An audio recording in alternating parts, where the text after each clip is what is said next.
아멘. 기도합니다. 천국의 찬양 소리를 듣게 하신 주님을 찬양합니다. 우리를 위해 십자가를 지시며 영원한 사랑을 보여주신 주님을 찬양합니다. 저희가 드리는 찬양을 받으시고 수고한 할렐루야 찬양대와 광릉숲 오케스트라 위에 크신 은혜로 갚아 주옵소서. 이제 말씀 듣습니다. 성령께서 온전히 역사하여 주옵소서. 우리 주님 예수 그리스도의 이름으로 기도합니다. 아멘. 오늘 본문이 잠언 29장인데 먼저 영상을 통해 전체 맥을 파악하고자 1절부터 27절까지 묵상하도록 하겠습니다. 한 절 한 절이 교훈이 됩니다. 집중하셔서 함께 영상으로 성경을 통독합니다. 제29장. 자주 책망을 받으면서도 목이 고른 사람은 갑자기 패망을 당하고 피하지 못하리라. 의인이 많아지면 백성이 즐거워하고 악인이 권세를 잡으면 백성이 탄식하느니라. 지혜를 사모하는 자는 아비를 즐겁게 하여도 창기와 사귀는 자는 재물을 잃느니라. 왕은 정의로 나라를 견고하게 하나 뇌물을 억지로 내게 하는 자는 나라를 멸망시키느니라. 이웃에게 아첨하는 것은 그의 발 앞에 그물을 치는 것이니라. 악인이 범죄하는 것은 스스로 올무가 되게 하는 것이나 의인은 노래하고 기뻐하느니라. 의인은 가난한 자의 사정을 알아주나 악인은 알아줄 지식이 없느니라. 거만한 자는 성읍을 요란하게 하여도 슬기로운 자는 노를 그치게 하느니라. 지혜로운 자와 미련한 자가 다투면 지혜로운 자가 노하든지 웃든지 그 다툼은 그침이 없느니라. 피 흘리기를 좋아하는 자는 온전한 자를 미워하고 정직한 자의 생명을 찾느니라. 어리석은 자는 자기의 노를 다 드러내어도 지혜로운 자는 그것을 억제하느니라. 관원이 거짓말을 들으면 그의 하인들은 다 악하게 되느니라. 가난한 자와 포학한 자가 섞여 살거니와 여호와께서는 그 모두의 눈에 빛을 주시느니라. 왕이 가난한 자를 성실히 신원하면 그의 왕위가 영원히 견고하리라. 채찍과 꾸지람이 지혜를 주거늘 임의로 행하게 버려둔 자식은 어미를 욕되게 하느니라. 악인이 많아지면 죄도 많아지나니 의인은 그들의 망함을 보리라. 내 자식을 징계하라. 그리하면 그가 너를 평안하게 하겠고 또 내 마음에 기쁨을 주리라. 묵시가 없으면 백성이 방자히 행하거니와 율법을 지키는 자는 복이 있느니라. 종은 말로만 하면 고치지 아니하나니 이는 그가 알고도 따르지 아니함이니라. 내가 말이 조급한 사람을 보느냐? 그보다 미련한 자에게 오히려 희망이 있느니라. 종을 어렸을 때부터 곱게 양육하면 그가 나중에는 자식인 채 하리라. 노하는 자는 다툼을 일으키고 성내는 자는 범죄함이 많으니라. 사람이 교만하면 낮아지게 되겠고 마음이 겸손하면 영예를 얻으리라. 도둑과 짝하는 자는 자기의 영혼을 미워하는 자라. 그는 저주를 들어도 진술하지 아니하느니라. 사람을 두려워하면 올무에 걸리게 되거니와 여호와를 의지하는 자는 안전하리라. 주권자에게 은혜를 구하는 자가 많으나 사람의 일의 작정은 여호와께로 말미암느니라. 불의한 자는 의인에게 미움을 받고 바르게 행하는 자는 악인에게 미움을 받느니라. 아멘. 제가 지난 주일 3부 예배 설교를 할 때 실수가 있었습니다.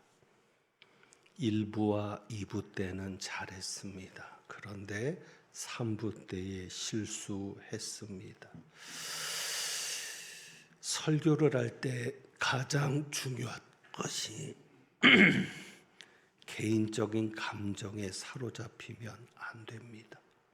하나님의 말씀을 전하면서 개인적인 감정에 사로잡히는 것이 가장 조심해야 되는 일인데 1부, 2부, 3부 3번 설교를 하면서 점점 혈압이 좀 올라갔던 것 같습니다. 속에 무엇인가가 가득 차 있는데 3부 때 더욱더 그것이 격발이 되었는지 순간 집중력이 떨어졌습니다. 그러니까 어느 목사님의 이야기를 할 때 실수를 했습니다. 그러니까 어느 목사님께서 목사가 되겠다고 대학을 졸업하고 신학대학원을 들어가겠다고 했을 때 아버지가 극렬하게 반대를 했습니다. 그러니까 아버지가 이렇게 말한 거죠. 왜 너는 하필이면 교인들에게 빌어먹는 일을 하려고 하니? 목사가 되는 것을 빌어먹는 일이라고 표현을 한 겁니다.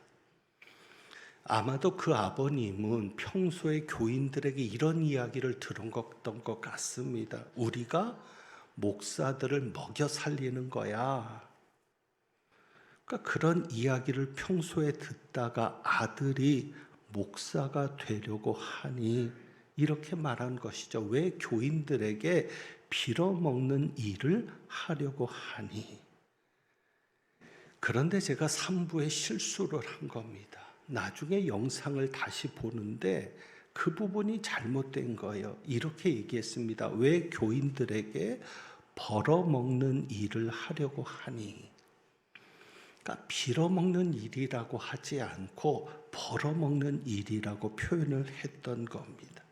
물론 어떤 의도를 가지고 말하려고 했는지 이해하는 교인들이 있을 겁니다. 그런데 대다수의 교인들은 도대체 무슨 이야기를 하시는 거야? 도대체 뭔 말을 하려고 하는 거지? 라고 궁금해 하시는 분들이 있을 것 같아서 다시 설명을 드리는 겁니다. 좋은 대학을 나왔습니다. 그리고 건축을 전공했으니 그것도 좋은 성적으로 졸업을 했으니 좋은 직장에 갈 것은 분명한데 왜 하필이면 교인들에게 빌어먹는 일을 하려고 하느냐는 것이었습니다. 그러니까 목사에게 가장 상처가 되는 말이 그 말이잖아요. 먹고 살려고 목회하느냐. 그러니까 그 내용에 대해서 거듭 이야기하다 보니 감정이 격해졌던 겁니다. 그래서 3부 때 그 감정이 격해진 것을 가지고 순간 집중력을 놓쳤던 것이죠. 오늘 여러분 나가실 때 헌당식 때 드렸던 기념품을 드립니다. 지난주에 혹시 받지 못하신 분이 있을 것 같아서 오늘 준비를 했으니까 가정당 하나씩만 받아 가시면 되겠습니다. 제가 이번에 헌당식 준비를 하면서 참 마음이 힘들었습니다. 여러 가지 생각이 많았습니다. 그리고 헌당식을 진행하면서 여러 가지 것들이 부딪혀 왔는데 그것이 지난 주일 설교와 연결되다 보니까 더더욱 집중력을 또 평정심을 잃었던 것 같습니다. 그러니까 헌당식을 하면서 더더욱 목사가 무엇일까를 생각하게 된 겁니다. 도대체 목사가 뭐냐? 교회 안에서 목사의 위치가 뭐냐? 요즘 목사님들이 욕을 많이 먹거든요. 도대체 목사가 무엇이냐라는 것을 고민하게 되었습니다. 정말 감사한 일이죠. 16년 만에 빚을 갚고 헌당을 하게 됐으니까 감사할 일이고 누구보다도 수고한 분들이 교인입니다. 어려움 중에도 헌금해 주었고요. 어려움 중에도 건축에 동참해 주신 분들이 있었다는 것. 그러니까 교인들이 많이 수고했다는 것은 부인할 수 없는 사실입니다. 분명한 것은 교회는 교인들이 없으면 교회가 아닙니다. 목사가 없어도 교회는 됩니다. 초창기 선교사들이 세운 교회들이 그랬잖아요. 그러나 교인들이 없으면 교회는 안 됩니다. 그만큼 교인들의 수고와 헌신은 교회가 교회됨에 있어서 굉장히 중요한 겁니다. 그런데 지금까지 교회가 건축을 하고 빚을 갚아오는데 누가 가장 고생했을까요? 목사가 아니었을까요? 담임 목사가 그래도 가장 고생하지 않았겠습니까? 그럼에도 불구하고 행사 마칠 때까지 꽃다발 하나 없는 거예요. 제가 왜 이렇게 구체적으로 이야기를 하나 보면 오해를 하는 분들이 있어요. 밖에서도 그렇고. 이번에 뭐 받았어? 교인들 중에도 그래도 목사님에게 뭔가 교회가 잘해줬겠지 헌당을 했는데, 그런데요, 꽃다발 하나 받지 못했습니다. 여러 가지 생각을 했죠.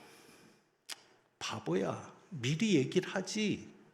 몰라서 못했을 수도 있으니까 뭐 해달라고 하지.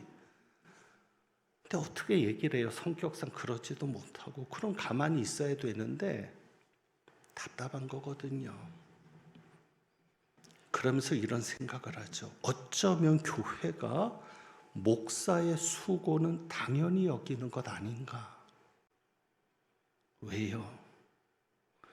우리는 돈 내고 교회 생활하는데 목사는 돈을 받고 교회 생활하잖아요. 우리는 그냥 무보수로 봉사하는데 목사는 돈 받고 하잖아. 그러니까 목사가 수고하는 건 당연한 것 아니야? 우리가 모아서 돈을 주는데 그러면 돈을 받고 일하니까 목사는 이미 다 받은 것 아니야?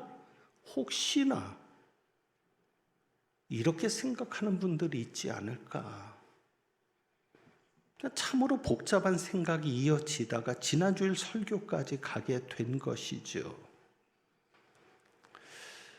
지난 월요일이 제 생일이었습니다. 저희 교회는 담임 목사 생일이라고 하는 것이 아무것도 없습니다. 그냥 이렇게 지나갑니다. 그것은 제가 원한 겁니다. 담임 목사 생일이 뭐 특별합니까? 거듭난 게 중요하지. 생일이 뭐 중요합니까? 그래서 그냥 지나갑니다. 그런데 저는 나이를 1살 더 먹잖아요. 그러면서 지나온 날들을 생각해 봅니다. 지내온 시간들을 되돌아보니까 참 여러 가지 것들이 생각이 나는데, 제가 저희 교회 몇 살 때 왔을까요? 37살에 왔습니다. 참 일찍 왔죠. 37살에 부임을 했는데 공교롭게 2006년이 100주년이니까 100주년 기념 교회 이야기가 시작되는데, 그것이 제가 40에 들어서면서입니다. 그러니까 저는 40대의 시작을 건축과 함께 한 겁니다. 건축을 계획했고 작정 헌금을 했고 그리고 건축을 했고 빚을 갚았고, 그러니까 제 40대, 50대는 온전히 건축이었습니다. 지금 생각해 보면 여러분 40대, 50대 얼마나 좋은 시간이에요. 정말 하루하루 귀하게 여기고 사십시오. 다시 오지 않을 40대, 50대고요. 정말 좋은 때입니다. 그런데 저는 그 좋은 시간에 한 번도 좋아 본 적이 없습니다. 제 40대, 50대는 매일매일이 지옥이었습니다. 코로나를 겪으면서 저희 교회가 달라진 게 설교 영상을 비추는 겁니다. 저는 설교 영상을 보이지 않겠습니다. 설교 영상 보여주지 말아라. 교인들이 직접 목사 얼굴을 보게 해라. 그래서 저희 교회는 거리가 짧습니다. 웬만하면 목사 얼굴을 볼 수 있습니다. 그런데 코로나 영상 예배로 드리면서 좀 달라졌고요. 그리고 중층에서 보니까 그래도 목사 얼굴이 보이는 게 좋겠다 싶었습니다. 그러면 왜 제가 영상으로 목사 얼굴을 보이지 않겠느냐? 제가 설교하는 모습을 제가 봐도 싫더라고요. 어떻게 저렇게 기쁨이 없이 설교하지? 어떻게 저렇게 표정이 없지? 왜 활기가 없지? 그러니까 교인들한테 너무 미안한 거예요. 일주일 동안 힘들게 살다가 교회 와서 위로받고 목사를 보면서 힘을 얻고 싶은데 자기들보다 더 힘없이 설교하는 목사를 보면서 미안할 수밖에 없잖아요. 그래서 영상을 틀지 못하겠거든요. 제 귀한 40대, 50대는 그렇게 간 겁니다. 그렇게 수고하고 그 수고에 대한 마침표를 찍는 날이 헌당 날이었는데 정작 제게는 아무것도 없었던 겁니다. 그러면서 생각하죠. 그러면 너는 뭐를 기대했는데 교회가 그러면 너한테 어떻게 해주는 걸 기대했는데 여러분 제가 무엇을 기대했을까요? 칭찬일까요? 그러니까 교인들이 칭찬해 주는 걸 기대했을까요? 우리 교회는 아파트가 들어와서 부흥한 게 아니라 목사님 때문에 부흥한 교회야. 우리 교회는 목사님이 목회를 잘해서 이렇게 빚을 빨리 갚을 수 있었어. 이런 칭찬을 제가 듣고 싶었던 것은 아닐까. 그러니까 저는 교인들 앞에서 선한 목자라고 좋은 목사라고 폼을 잡고 있는데 문득 역시 나도 약하구나. 역시 나도 칭찬에 약한 목사구나. 저희 교회 모토가 주님께서 하셨습니다입니다. 주님께서 하십니다. 그러니까 주님께서 하신 거니까 뒤로 빠지면 돼요. 주님께만 영광 돌리면 돼요. 그러니까 늘 하나님만 알아주시면 되지. 하나님만 알아주시면 되지라고 생각했지만 정작 교인들 앞에서는 그렇게 폼 잡았지만 교인들이 몰라주니까 교회가 몰라주니까 서운해하는 목사는 아니었나. 여러분 저희 교회는 특징적인 게 많은 교회를 경험하고 오신 분들은 분명히 압니다. 좋은 교인들이 참 많습니다. 교회 깊숙이 들어와도 상처 안 됩니다.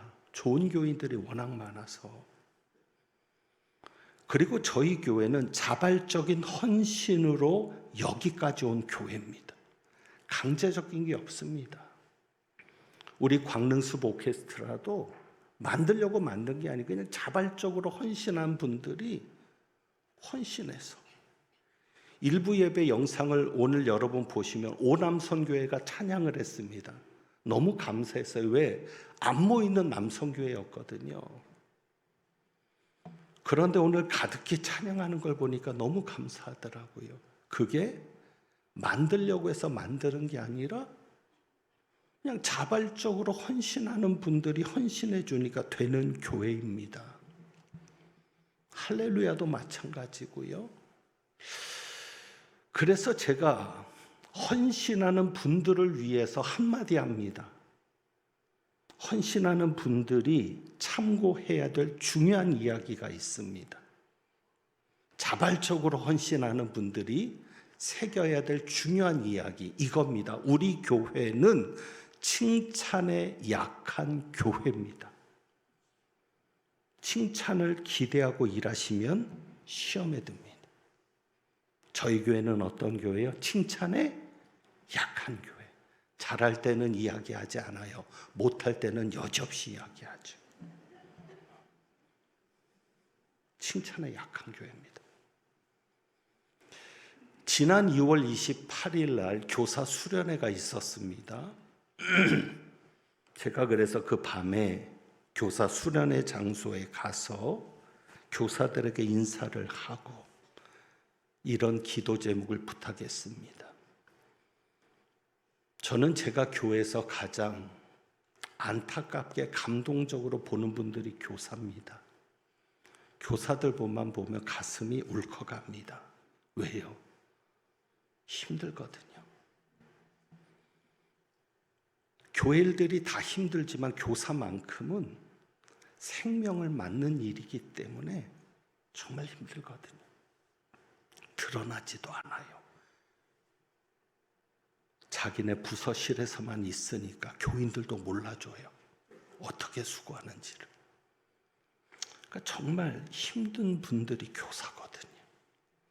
그리고 정말 중요한 분들이 교사입니다. 왜? 교사들이 잘해주니까 우리 교회가 미래가 있는 겁니다. 다음 세대가 있는 겁니다. 얼마나 중요해요. 그러니까 다른 분들은 없어도 그저 되지만 교사가 없으면 미래도 없는 거거든요. 그래서 제가 그 교사분들한테 이런 기도 부탁을 했습니다. 이렇게 기도해 주십시오. 2025년에는 일하는 일꾼들이 상처받지 않는 교회가 되게 해달라고 기도해 주십시오. 일하다가 탈진하는 교회가 되지 않게 해달라고 기도해 주십시오. 일하다가 낙심하지 않는 교회가 되게 해달라고 기도해 주십시오. 라고 기도 부탁을 했습니다. 그래야 연말이 되면 단골처럼 나오는 멘트가 없는 거예요. 무슨 멘트예요? 목사님, 내년에는 쉬겠습니다. 내년에는 못하겠습니다. 그 말이 나오지 않는 교회가 되게 해주세요. 그래야 수고하는 분들도 기운을 얻을 거 아닙니까? 옆에서 같이 열심히 하다가 빠져나가면 얼마나 맥 빠져요. 자, 그러면 상처받지 않고 탈진하지 않고 회복하고 낙심하지 않는 교회가 되려면 어떻게 해야 되느냐? 방법을 찾아낸 거죠. 말씀을 묵상하다가 어떤 교회가 되면 됩니까? 칭찬하는 교회가 되면 됩니다. 그러면 힘이 날 거 아닙니까? 그런데 정작 우리 교회는 칭찬에 약한 교회거든요. 그러면 왜 칭찬에 약할까 생각해 보니까 인정하고 싶지 않은 마음이 기본적으로 있는 것 같습니다. 왜? 내가 누군가를 칭찬한다는 것은 그 사람을 인정하는 거거든요. 사실 잘하는 것도 있는데 그 잘하는 것조차 칭찬하지 않아요. 못하는 것만 얘기해요. 왜? 그래야 내가 그 사람보다 위에 서니까. 그러니까 칭찬에 약한 이유가 뭐냐면 상대방을 인정하고 싶지 않은 거예요. 그것은 뭐냐면 자존감이 낮은 거예요. 내가 자존감이 낮으니까 상대방을 인정할 수가 없는 겁니다. 왜? 내가 부끄러워지는 거거든요. 그런데 이런 이유도 생각을 해봅니다. 저희 교회가 시골 교회였습니다. 광릉내가 그렇죠. 진접이 그렇죠. 그러니까 우리 교회는 교인들이 고생을 많이 했던 교회입니다. 시어머님을 모시는 것도 그럴 것이고 가정을 챙기는 것도 그럴 것이고 교회를 돌보는 것도 그럴 것이고, 그러니까 교인들이 고생을 많이 하다 보니까 웬만한 고생은 고생으로도 안 보이는 거예요. 그러니까 우리는 정말 힘든데 이야기하면 뭐라고 해요? 나 때는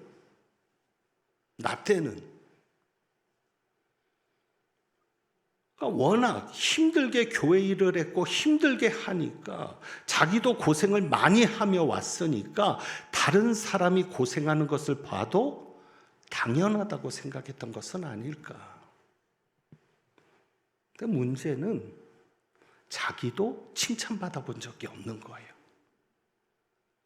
자기도 격려받아 본 적이 없는 거예요.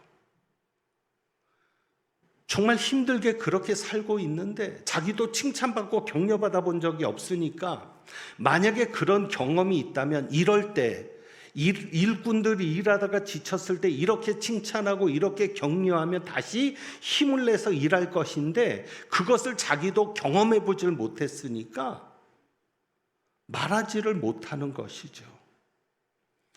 여러분, 생활 속의 아이들이란 글을 아십니까? 인터넷에 한때 유행했던 글이죠.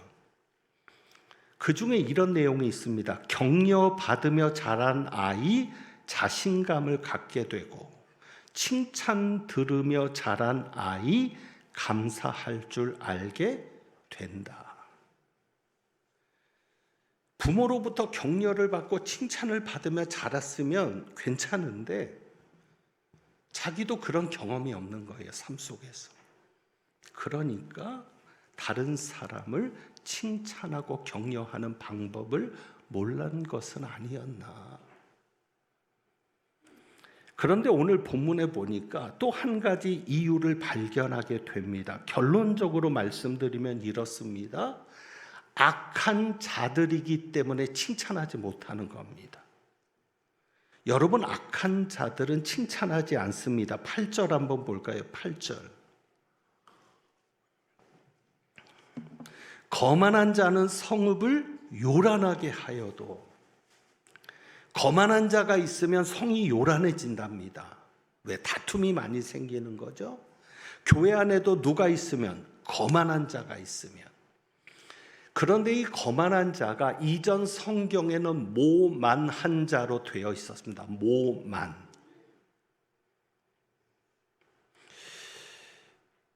그런데 이 모만이라는 것을 다시 번역할 때 거만으로 번역했는데, 사실 모만이라는 말이 어려운 말이지만 거만보다는 정확할 수 있습니다. 왜? 우리가 생각하는 거만은 히브리어에서 말하는 이 모만이라는 단어와 다르거든요. 그러니까 이 모만이라는 이 단어는 뭐냐면 히브리어는 입을 삐죽이다, 비웃다, 조롱하다, 이런 뜻에서 나온 단어가 유래된 말입니다. 그러니까 이 거만한 것은 단순히 거만한 게 아니에요. 거드름 피우는 거만이 아니라 교만한 마음 때문에 다른 사람을 조롱하고 굴욕감을 주는 겁니다. 그러니 칭찬할 수 있습니까? 그러니까 악한 자들은 칭찬할 줄 모르는 거예요. 그러니까 악인들은 칭찬하지 못하고 칭찬할 줄 모르지만 잘하는 것이 있습니다. 그게 뭐냐면 5절입니다. 5절. 그러니까 잠언은 지금 계속 의인과 악인을 대조시키면서 오는데 5절입니다. 이웃에게 아첨하는 것은 그의 발 앞에 그물을 치는 것이니라. 다른 사람이 그 함정에 빠지도록 그물을 치는데 무엇을 하면서? 아첨을 하면서. 그러니까 악한 자들은 칭찬은 못해요. 자기가 제일이니까. 대신 무엇은 잘해요? 아첨은 잘하는 거죠. 그래서 실제로 26장 28절에도, 그러니까 잠언은 이 아첨에 대해서 이야기하고 있는데 26장 28절에도 아첨에 대해서 말합니다. 아첨하는 입은 패망을 일으킨다고 말합니다. 그러니까 다른 사람을 망하게 하려고 아첨하는 거예요. 왜 그러는가? 그래서 하나님께서는 시편 12편 3절에서도 진노합니다. 누구에 대해서? 아첨하는 자들에 대해서. 아첨하는 자들에 대해서 진노하고 심판합니다. 그러니까 악한 사람일수록 칭찬은 못해요. 하지만 아첨은 해요. 그러면 칭찬과 아첨은 어떻게 다르냐? 겉으로 보면 똑같죠. 그런데 칭찬과 아첨 사이에는 아주 분명한 차이가 있습니다. 겉으로는 칭찬과 아첨이 똑같아요. 어떤 면에서? 칭찬이나 아첨은 둘 다 상대방에게 듣기 좋은 말을 해주는 거죠. 그러니까 겉으로는 똑같아요. 그런데 이걸 분별할 수 있어야 되죠. 그럼 어떻게 다르냐? 첫째는 진실성에서 차이가 있습니다.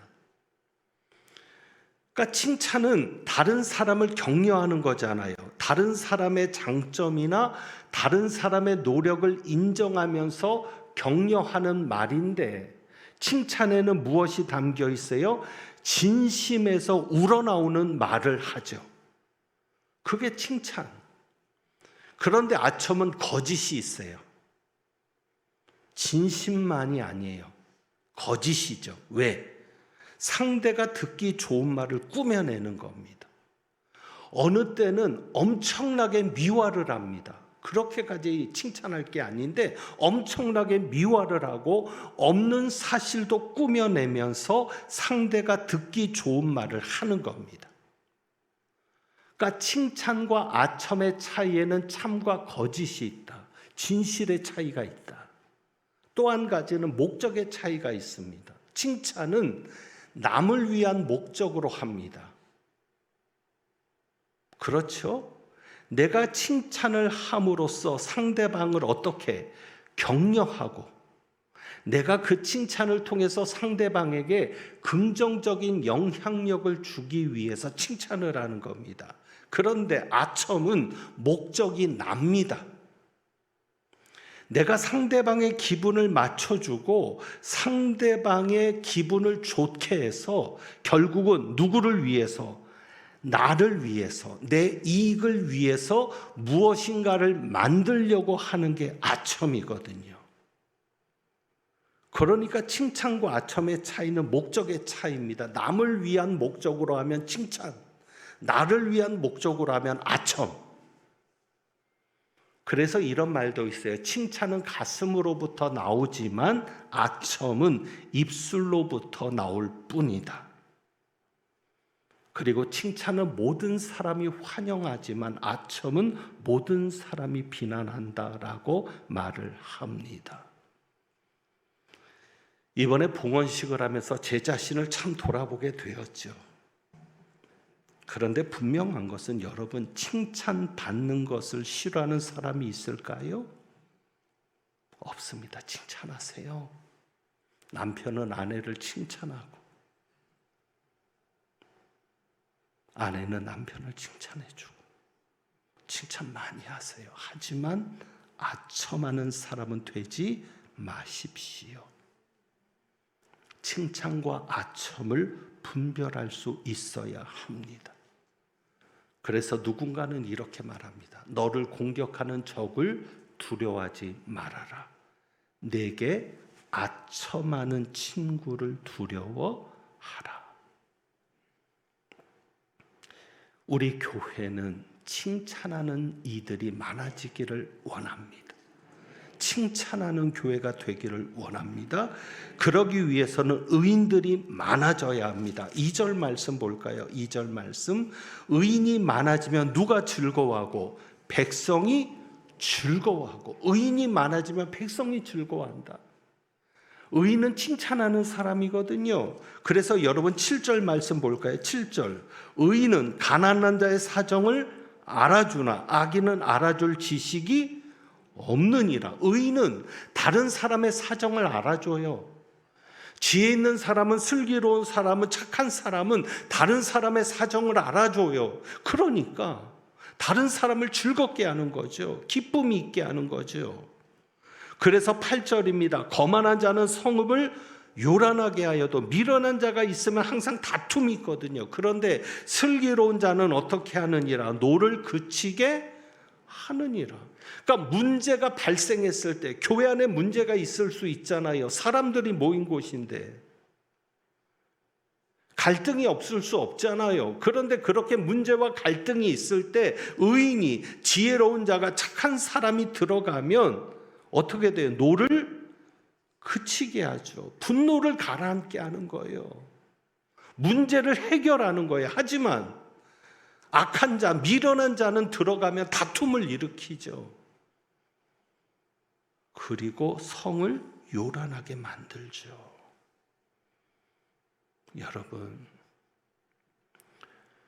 여러분들이 일꾼들에게 힘을 줄 수 있는 의로운 자, 지혜로운 자가 되기를 원합니다. 헌신하는 분들을 칭찬하고 그런 분들이 여러분을 통해 힘을 얻을 수 있게 되기를 원합니다. 그리고 자발적으로 헌신하는 여러분들을 위해 주님 안에서 권면합니다. 여러분의 수고, 여러분의 눈물을 하나님이 알아주십니다. 여러분 오늘 갈보리산 위에 그 찬양했죠. 후렴에 최후 승리를 얻기까지, 빛난 면류관 받기까지 분명히 하나님께서 알아주시고 여러분을 위해서 준비해 주십니다. 그러니까 여러분이 힘들어도 견디면 귀한 상급을 얻게 될 것입니다. 그래서 오늘 우리가 주보에 있는 찬양, 오늘의 찬양 주님 고대가, 제가 심야 때도 이것을 가지고 찬양을 했는데 정말 이 찬양을 부르게 되더라고요. 제가 힘들 때 부르던 찬양입니다. 손양원 목사님 사랑의 원자탄이란 영화도 나왔죠. 제가 어릴 때 그 영화에 감동을 받았는데 손양원 목사님을 알고 나서 알게 된 찬양인데 힘들 때마다 이 찬양을 부르게 되었는데요. 먼저 영상으로 확인해 보겠습니다. 여러분과 함께 먼저 영상 보고 그리고 이 찬양 같이 드리겠습니다.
인생은 과거에 잘한 것에 교만해지기 쉽고 실패에 낙심하기 쉬우며 미래로 미루다 일평생 속아산다.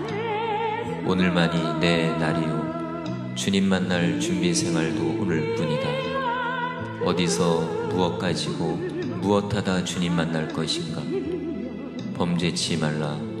기도 성경 읽기 등한히 하고 책임을 게을리하다가 주님 만날까 두렵다. 오늘에 만족하게 살고 준비하라. 어둠 밤 되기 전에 준비하라.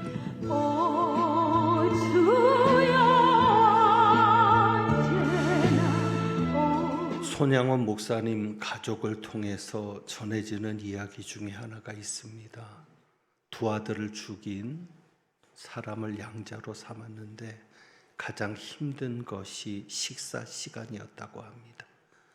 매일매일 함께 가족들이 모여서 식사하는 그 시간이 가장 힘들었다고 합니다.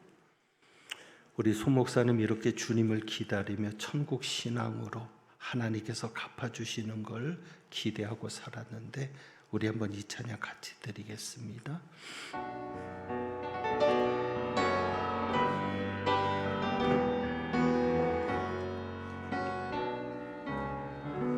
낮에나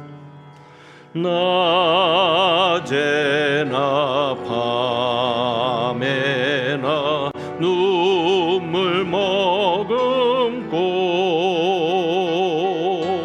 내 주님 오시기만 고대합니다.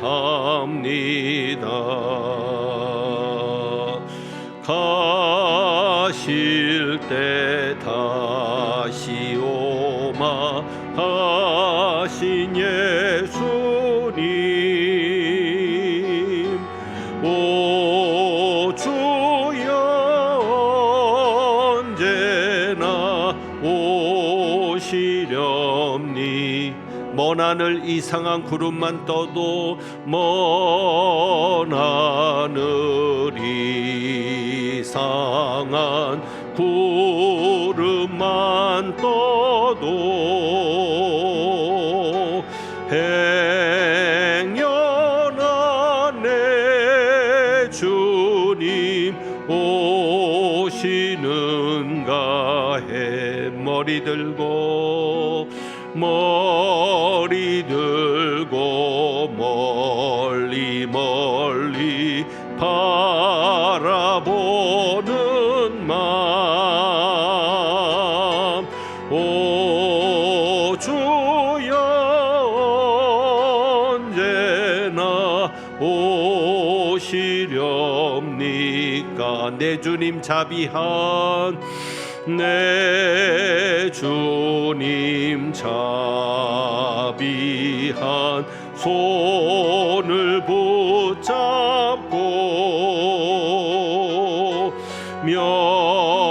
면류관 벗어들고 찬송 부르. 주님 계신 그곳에 가고 싶습니다.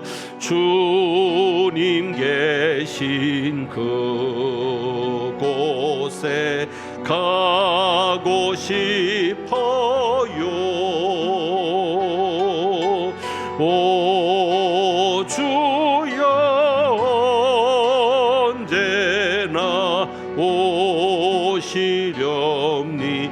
6절합니다. 천년을 하루같이, 천년을 하루같이 기다린 주님, 내 영혼 당하는 것 볼 수 없어서 주님, 이 시간도 기다리고 계신 내 주님, 오 주여 이 시간에 오시옵소서. 아멘. 기도합니다. 우리를 사랑하시는 살아계신 하나님 아버지, 하나님을 위해 헌신하고 교회를 위해 어려움 중에도 수고하며 가정을 지키고 자녀를 믿음으로 양육하고자 애쓰는 주님의 일꾼들이 지치고 낙심하지 않도록 날마다 새로운 은혜를 체험하게 하여 주옵소서. 사람 때문에 힘들고 주어진 상황 때문에 어렵고 국가적인 위기로 쓰러질 수밖에 없는 저희들인데 아버지께서 손잡아 주셔서 견딜 수 있게 하여 주옵소서. 추위는 어느덧 물러가고 봄이 오듯 하나님 아버지께서 갚아주실 미래가 있음을 믿고 묵묵히 한 걸음 한 걸음 걸어나가는 저희들이 되게 하여 주옵소서. 저희 교회가 칭찬하는 교회가 되게 하셔서 힘들 때 격려받고 위로받으며 서로를 보면서 다시 일어설 수 있게 하여 주옵소서. 주님 앞에 귀한 예물을 드립니다. 이 예물 드린 가정 손길들 기억하셔서 정말 주님께서 하셨습니다라고 말할 수 있는 놀라운 기적의 역사들이 날마다 삶 속에서 경험되게 하옵소서. 하나님은 내게 복을 주시고 너를 지키시기를 원하며 하나님은 그의 얼굴을 내게 비추사 은혜 베푸시기를 원하며 하나님은 그 얼굴을 내게로 향하여 드사 평강 주시기를 원하노라. 그저 하나님 한 분 바라보고 여기까지 온 이들 위에 어떤 어려움에도 그래도 주님이시기에 주님을 위한 마음으로 살아온 모든 분들 위에 부활이요 생명이신 그리고 이 땅에 다시 오실 예수 그리스도의 은혜와 우리를 끊임없이 사랑하시는 아버지 하나님의 사랑과 어떤 어려움에도 믿음으로 견디도록 역사하시는 성령님의 교통하시며 충만하게 하심이 이제부터 영원까지 함께 하시기를 축원하옵나이다. 아멘.